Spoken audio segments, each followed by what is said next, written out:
Welcome back to the deep dive. So today we're really going to strap in and focus on securing the remote workforce. We've got all the source material you sent over, and we're diving deep into those security best practices you absolutely need when, your team isn't all in one place anymore. Maybe they're global, maybe just down the street at a cafe. Because let's face it, this whole remote and hybrid thing, it's not some passing phase. It's just how things are done now. And the numbers really back that up. Like as of 2023, you've got 12.7% of full-timers working fully remote, another 28.2% doing hybrid, and get this, 16% of companies, they're entirely remote. That's a huge shift operationally, and it means we have to rethink security fundamentally. Oh, absolutely, and urgently too, because that shift, it's dramatically expanded the enterprise attack surface.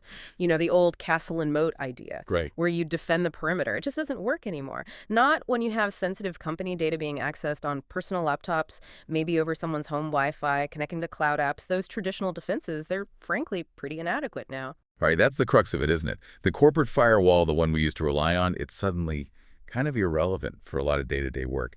So our mission today is going to be getting past the really basic advice, beyond just, hey, use a VPN, although VPNs still have their place, obviously.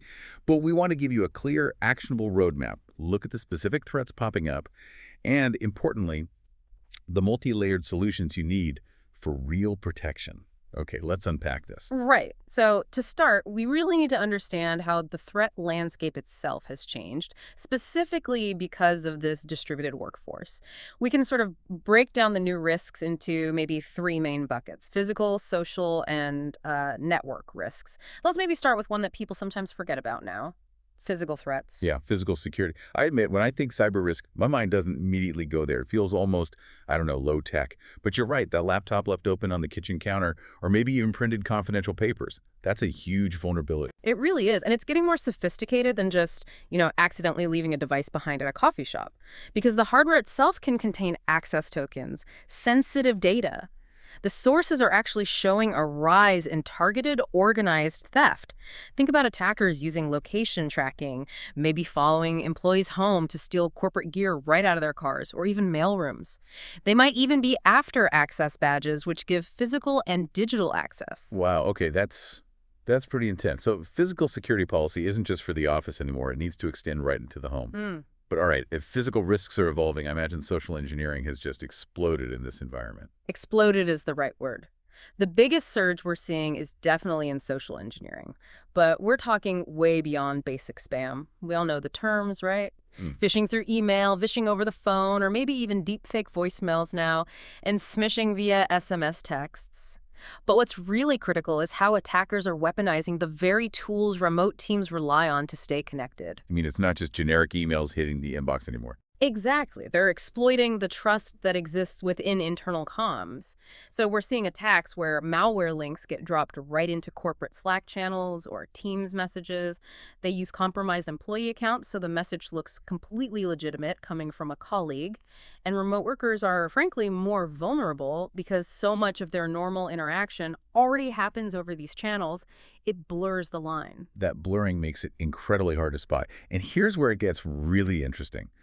You mentioned more advanced tactics. Yes, things like pretexting, where the attacker creates a whole fabricated story, maybe an urgent problem that needs immediate action, or baiting, leaving an infected USB drive maybe, or quid pro quo schemes offering help in exchange for credentials. The isolation of working remotely makes these tactics much more effective. You don't have that quick reality check, You can't just turn to the person next to you and ask, hey, did you get this weird message? You lose that immediate sniff test you get in an office. Precisely. You lack that sort of security umbrella of the enterprise network and your nearby colleagues. And all this leads us into the network and software exploits, too. The fuzzy line between personal and corporate devices, that dramatically increases the risk of malware infections. And the big one, ransomware. Ransomware. Still the nightmare scenario. It is, because if an employee clicks a bad link in a personal email on their own laptop, which they also use for work, that ransomware can easily jump over to corporate systems next time they log into company SaaS apps or shared drives. And we still can't ignore the classic network worries, right? Even if it's happening on a home network. Absolutely not. Things like traffic manipulation or wireless hijacking. Attackers can exploit weak security on home Wi-Fi or public Wi-Fi hotspots to intercept data. And don't forget eavesdropping risks. If remote meeting software isn't configured correctly or it's not patched, sensitive conversations can leak out. The consequences here are just huge. Data breaches, serious financial losses, damage to reputation, not to mention potential regulatory fines. So mitigating all this, it really demands that multi-layered defense we talked about. Okay, so we've established the threats are definitely deeper, they're smarter, and they're hitting much closer to home, literally. How do we actually build that defense? What does this integrated strategy look like across people, policies, and the tools themselves? Right. You need all three working together. It's about having robust policies in place, the right technical controls, and, crucially, effective user education. Let's start with that first line of defense, which is often the weakest link, the human firewall. Training and awareness are simply non-negotiable. Human error is still a massive factor in breaches. Training makes perfect sense, but let's be real. Getting employees engaged with security training is always a challenge for IT. Is there anything in the sources about making it actually stick, more than just a yearly check-the-box exercise? Yeah, the key seems to be shifting away from just general awareness, like don't click bad links. It needs to be scenario-based. It has to address the pressure tactics attackers use, the urgency, the fear. Employees need practice recognizing those moments of panic that lead them to bypass policy. So yes, train them on spotting, phishing, smishing, bishing attempts. But also, critically, make sure they know exactly how to report something suspicious within the tools they use every day. Where is that report button in Slack or Outlook? Then the training content itself has to keep up, right? Yeah. Like with new tech. The source materials specifically mention generative AI. That's a perfect example. You can't just ban AI tools. Employees will find ways to use them anyway, so you have to train them on safe usage. How to use these powerful tools without accidentally feeding them confidential company data, which then might end up in the public model. Makes sense. And basic hygiene, too, I assume. Oh, absolutely. Password hygiene is fundamental. Strong, unique passwords for every single application. This needs to be enforced, ideally through enterprise password managers, so users don't have to remember hundreds of complex passwords. Okay, so that's the human element. Now let's talk technical controls. Device and access protection. Multi-factor authentication, MFA, is baseline now, and sources are clear.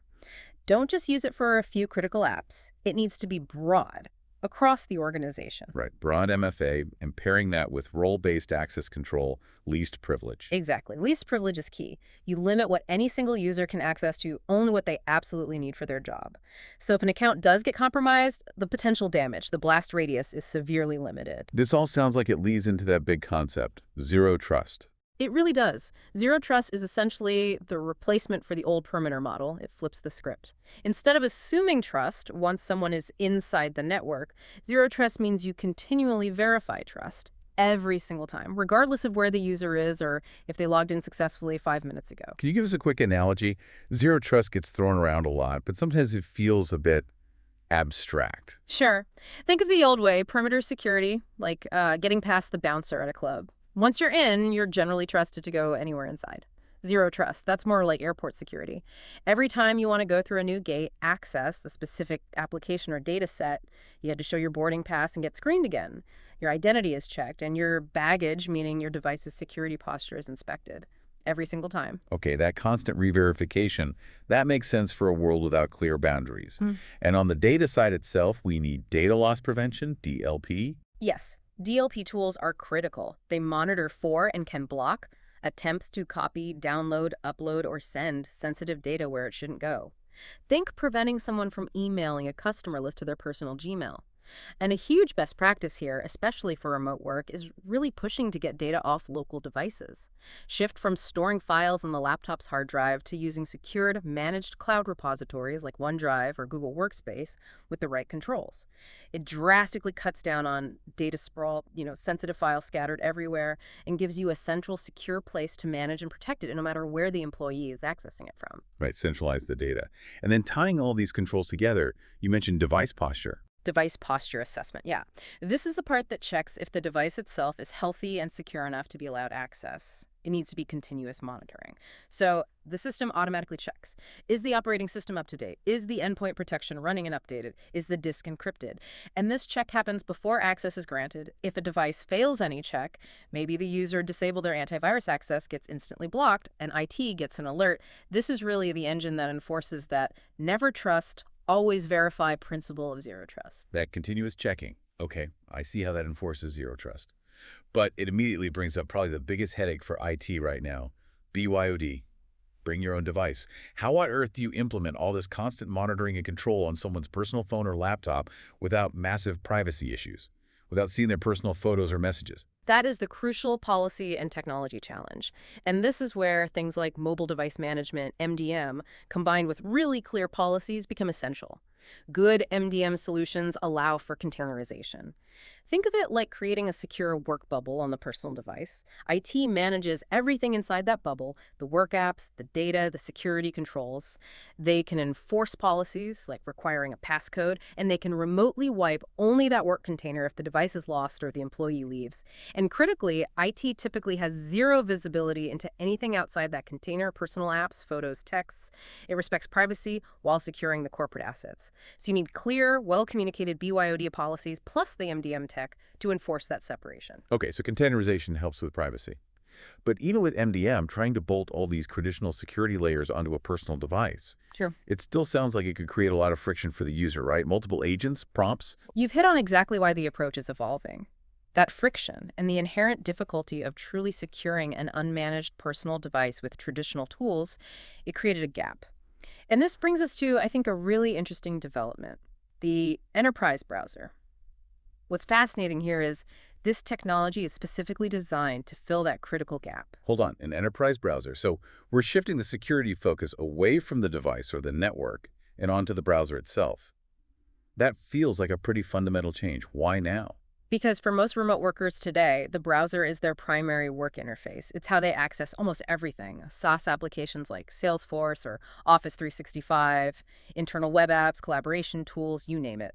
So the enterprise browser basically says, okay, let's build the security controls directly into that workspace. It extends granular policies, data protection, access control right into the browser session itself. It moves the point where security is enforced from the network edge or the device OS up to the application layer within the browser. Okay, I can see how that isolation helps, especially for BYOD. It's huge for BYOD. It lets you provide secure access to corporate resources from an unmanaged personal device, but without needing a full VPN that takes over the whole device's traffic. And crucially, often without needing a heavy agent installed at the operating system level. It isolates the work activity within that secure browser, protecting company data from potential threats on the user's personal device, or vice versa. It helps IT get the control they need while better respecting user privacy on their own hardware.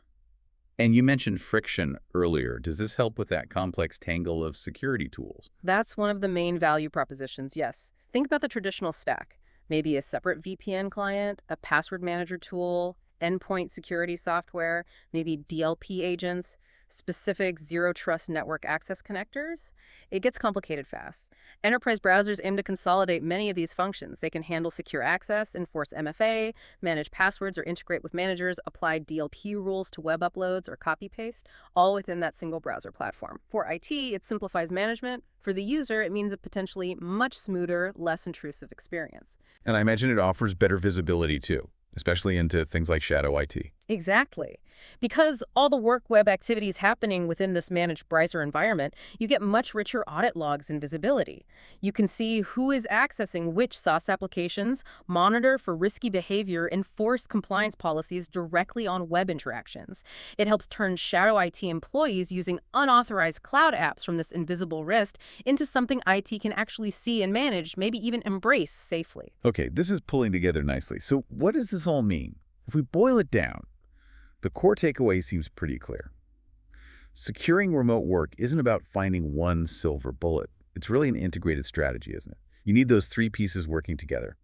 Educated employees who recognize threats, strong policies like zero trust and clear BYOD rules, and then specialized tech like the enterprise browser that manages risk where the work actually happens at the application layer. That's a great summary. And if we connect this to the bigger picture, look, the physical office perimeter for many is gone. Relying solely on network boundaries just doesn't cut it anymore. So that continuous verification of identity and device health, that zero trust principle that becomes the new foundation, it's the essential baseline for all enterprise access now, no matter where your employees are.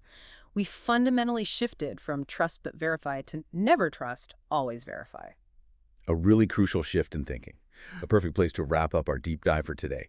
Because those of you listening who are thinking about how to implement these kinds of modern security practices in your own organization, you should contact Moat Cybersecurity for your 7-day assessment.